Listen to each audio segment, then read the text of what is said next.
Hey everyone, welcome back to another Woobadee Doobadee review. Now today I'm going to be reviewing Deathloop, Arcane and Bethesda's new first-person adventure game that came out on PS5 and PC, and I'll be reviewing the PS5 version. That's pretty much it. Let's get to it.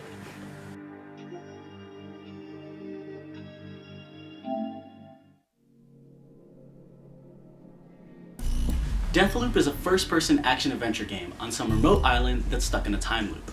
When the sun goes down, the day resets. If you die, the day resets also. You play as Colt, a guy who's trying to break the loop and continue time normally.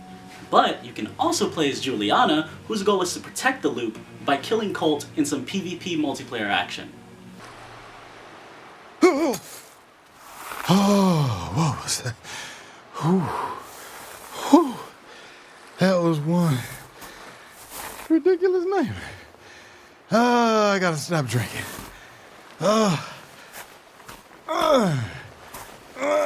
Okay. How the fuck did I get here? So the first thing you'll notice when you start up the game is, wow, the voice acting is so good! Like, you can really hear all of Colt and Juliana's emotions when they speak, or all the main characters for that matter. Now the voice acting does kind of fall off a little bit when it comes to the NPCs, but it's not terrible. You can just tell the difference between amazing voice acting and regular voice acting. Break the loop? You gotta be kidding me. Nope, that's there. I'm seeing it. Man. Busy later? Meet up?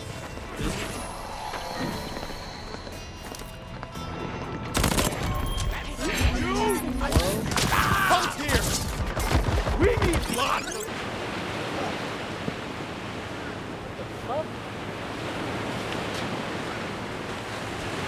Again? He's just here. Okay, so here's how the game works. There's 4 different locations you can travel to across the game. There's also 4 different time periods, so you can go to different places at different times. Now this is a huge mechanic in the game, because some buildings and shops aren't open during certain times of the day. You have to learn and figure out what places are open when, and how to use it to your advantage.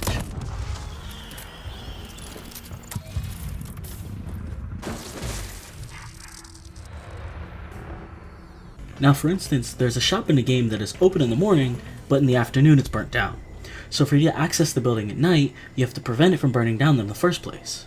Also, since this is a game about being stuck in a time loop, that means there has to be some sort of progression of time. And I believe this game did it perfectly. Let's say you start a mission at the docks in the morning. You can spend all the time you want there. There's no pressuring time limit. But when you leave the docks, that's when time moves forward to the next time period. There's 4 different time periods: morning, noon, afternoon, and night. You can progress it manually in the loadout screen, which is cool too, in case you need to be somewhere at a certain time. And of course, if you die, time resets all the way to the morning.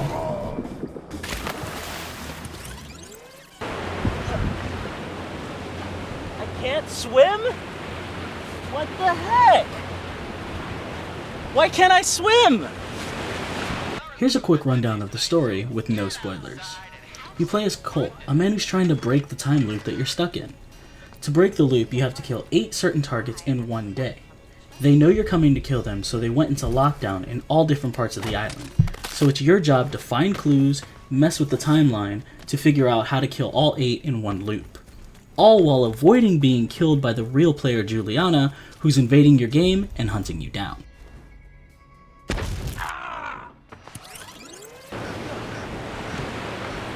What the freak? I swear I could have made that jump. That's ridiculous. I made it in the past. What the heck? Break the loop? Break the loop. Okay. Yeah. I gotta get out of here. Let's, break some loops. You want me to break it? You don't want me to break it. What do you want from me?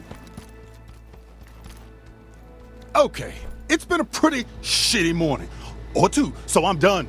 With you and all of this, it ends. The story is really good here. It's compelling, and if you pay attention to all the cutscenes and listen to when Colt talks out loud, it's pretty easy to follow. The story is also sort of a mystery game, so there's tons of papers to read, audio diaries to find and listen to, and it kind of makes you feel like a detective. Not like LA Noire where you had to interrogate people and kind of figure out if they were lying or not, but more like picking up bits and pieces and solving a big puzzle. You can also stumble on a side quest if you find the right information. It'll give you hints to secret areas, nice guns, cool enemies to kill, and it's just enough to make you want to find that next audio diary, find that next secret area to see what it has to offer you. There's also these words that only Colt can see that pop up everywhere in the game. They're kind of like memories that are being unlocked and coming back to you just for being in certain areas, which is genius because it imitates this deja vu feeling. For instance, there could be some words that pop up in front of you that at first don't quite make sense, but after looping so many times and getting a better understanding of the bigger picture, it starts to make sense a lot more. What? Okay, fine. It's a video game anyway.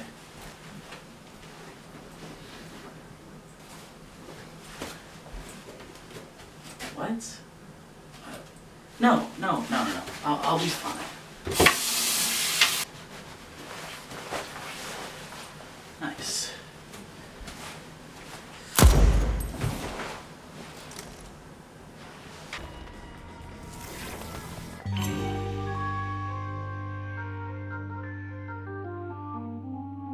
So, really quick, when you die, the day doesn't actually start over. So when you die, it just rewinds back a little bit to a spot you were about 10 seconds ago. This is because Colt's main power is Reprise. With this passive power, you can die a total of 3 times, so it essentially gives you 2 extra lives. But there's these nullifiers in the class pass that make it so you can't use your powers. It also counts for this passive power. So if you die under the effects of the nullifier of the class pass, or you just run out of lives, yeah, then the day will start over. What the heck? Why didn't my reprise work? The nullifier. Stupid. So before you pick a time and location to go to, you can pick and choose what you take into the map in the loadout section. The loadout section is kind of extensive, so let's break it down. You get to take 3 guns with you, which can range from pistols, SMGs, shotguns, and snipers. There's 12 guns in the game, which I guess is kind of decent, but it doesn't feel decent. There's 1 good shotgun, 1 good sniper, and 1 good gun that's 2 pistols that combine into a bursting SMG, but after you get those guns, there's no reason to use any other gun, unless you need a suppressed pistol for any stealth missions that you're trying to run. Each of those guns that you chose can have 3 gun trinkets. Gun trinkets are like little perks for your gun that let you have more bullets, shoot through people, or instant reload. Now I say those 3 specifically because once you get them, you'll never change them out, because they're the best ones in the game. There's also a rarity system. You'll get common, uncommon, rare, which means after getting the best ones in random loot drops, the system becomes useless. You won't look at anything unless it's purple, then eventually you won't look at any of the drops at all because you have all the purple ones that you need and there's no need to change. The good ones are good, the other ones are not. Alright, I know where I'm going and I know when I'm going. Let's grab some stuff. Classic gun, can't go wrong with that. Let me grab some trinkets for it. These are good, awesome. What else? Oof, love this gun, amazing. Use it all the time. We'll grab some trinkets for that. Love that. What else? I got these character coins, those will be great. This gun looks cool. I'm just gonna stick with this gun, I use it all the time, can't go wrong with it.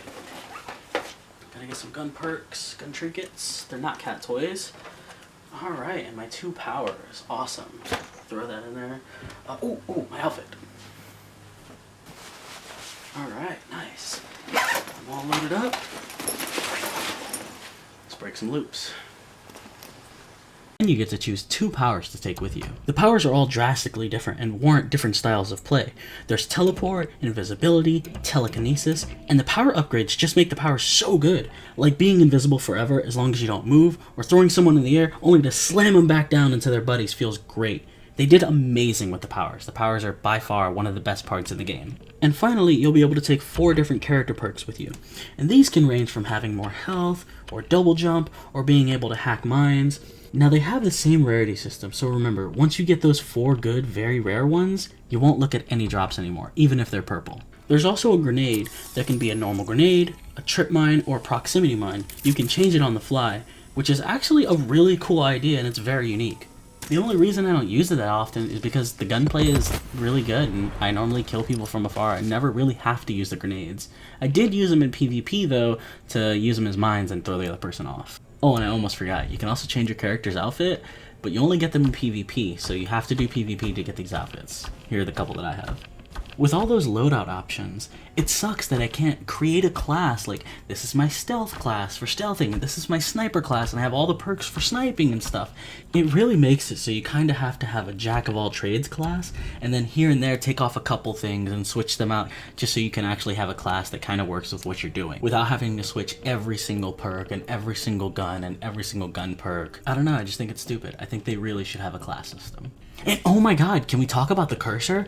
I'm on PlayStation, so moving this cursor around in all the main menus suck. I hate it in the loadout screen, I hate it in the main menu, I hate picking a place with the cursor. Why is this a cursor thing? Why is there a cursor on this game? I understand for PC, but there's no reason to have it for the PlayStation 5 version. Okay, I've talked around it enough. It's time to talk about one of the best game modes in this game. The PvP. The PvP in this game is a 1v1. Colt versus Juliana. Yin versus Yang. Break the loop versus protect the loop. Every time you're in a location with the target, Juliana can and will most likely invade you. Playing as Colt, you have the upper hand because you have 3 lives and she only has 1. Now the one downfall to the PvP is the matchmaking is so bad. When you choose Juliana and choose to invade a random, you can wait up to 10 minutes. At least that's as long as I waited until I restarted matchmaking. It took a couple more minutes after that, but still, the matchmaking's horrible. Another thing that's really cool is you can invade your friends. You click invade friends, it pops up a little list, you pick who you want to invade. Hopefully they fix the matchmaking sometime soon. Then there would be no problem with PvP. When you spawn as Juliana, you lock Colt into the map by jamming his exits with your jammer. He then has to come to the jamming site, hack it, then he can leave. You can either camp the jamming site and wait for him to come, or you can hunt him down yourself. If the NPCs see him, they will ping him on your HUD. The PvP is so much fun. It kind of feels unfair when you're Juliana because Colt has 3 lives and can just bum rush you. It's all about hit and runs, mind games, who's the better shot, and who knows how to use their powers better. It's super fun to play the PvP, I do it all the time. You just have to experience it.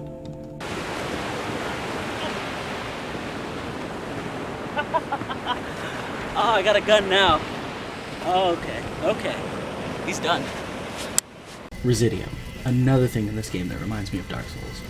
Residium is a currency that you can use to keep guns, perks, powers, trinkets from one loop to the next. It's also easy to get. You either find it on shiny objects and collect them, or kill a target and take it off their corpse. You can also lose Residium just like the targets. If you die, you drop it right then and there. If you don't go back and collect it, you lose it all. In the loadout menu, you can dismantle stuff for Residium, but you can't carry over Residium from one loop to another, so just make sure you use it. But honestly, about halfway through the game, I stopped using it. There was no need for it. I had my good guns, I had my good trinkets, there was literally no use for the Residium. The replayability in this game is kind of lackluster for a game that's all about looping again and again and again. Seriously, there's no replayability here. Like, once you get all the good stuff, there's no reason to do anything else. They say play it your way, but really there's only 2 options to play. There's stealth and then guns blazing. Don't get me wrong, those are great options and they both play very well. But the fact that that's the only 2 ways to play, it kind of shows how the game is really linear. I mean, in the beginning, when you first start taking out targets, you get to choose who you take out and how you do it, whether you're doing it stealth or guns blazing. But to kill all the targets in one loop, there's only one way to do it. And once you do, everything else becomes obsolete. There's no point in doing anything else. Even a small handful of side missions become useless when you already have better gear than the rewards the side missions would give you. The only thing that'll bring you back to this game is the PvP, honestly.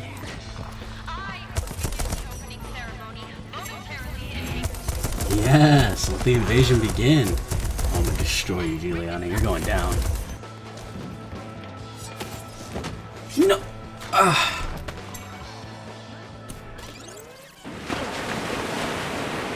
So close, so close.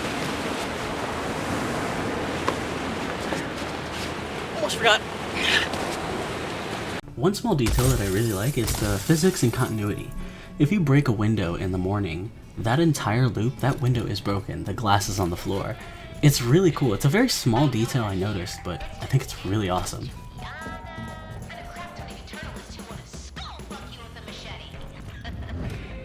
So I've avoided the graphics enough. As of now, you've seen roughly 15 minutes of gameplay, so you've probably come up with your own opinion already. I truly think the graphics are okay at best.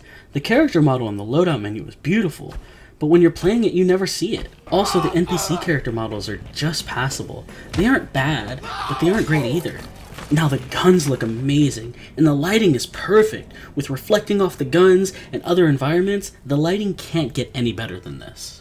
I just wish they put more time into the NPC character models. For starters, made them not all wear masks. Like, why? What is the point of that? I don't know, it just seems lazy. And speaking of lazy, there is no enemy variation. All the enemies that are in the game are just basic guys. The only thing that's different is what gun they hold or if they hold a machete. There's no armored guys or enemies that have powers. The only enemies that have powers are the targets. And there's no suicide bombers, nothing. They're just basic guys with guns and machetes. Like, it's kind of boring. Now, the haptic feedback is amazing. It's on a whole nother level than just vibration. If you're a PS5 owner, you know what I'm talking about. Every single gun has its own haptic feedback. Guns jam, and you'll pull the trigger and notice it. The sound comes off the controller with the haptic feedback, really makes you feel like you're actually shooting a gun and it's actually in your hand. I hate sand. It's rough and it's coarse. It gets everywhere. So it all comes down to this. You've heard it all and seen it all. It's time for me to rate it.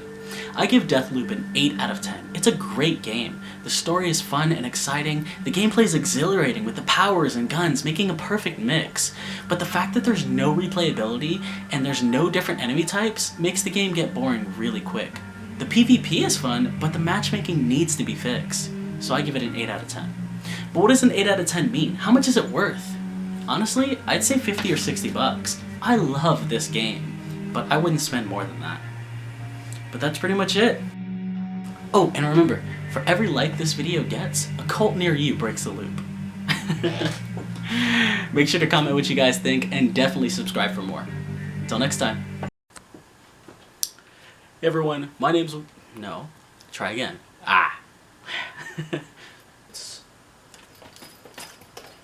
No. No. How do you drop it? I played with it like a cat, so I was like, no. An action-adventure game where you're stuck on an island and you f up your lines. Happens all the time. Alright, let me try again.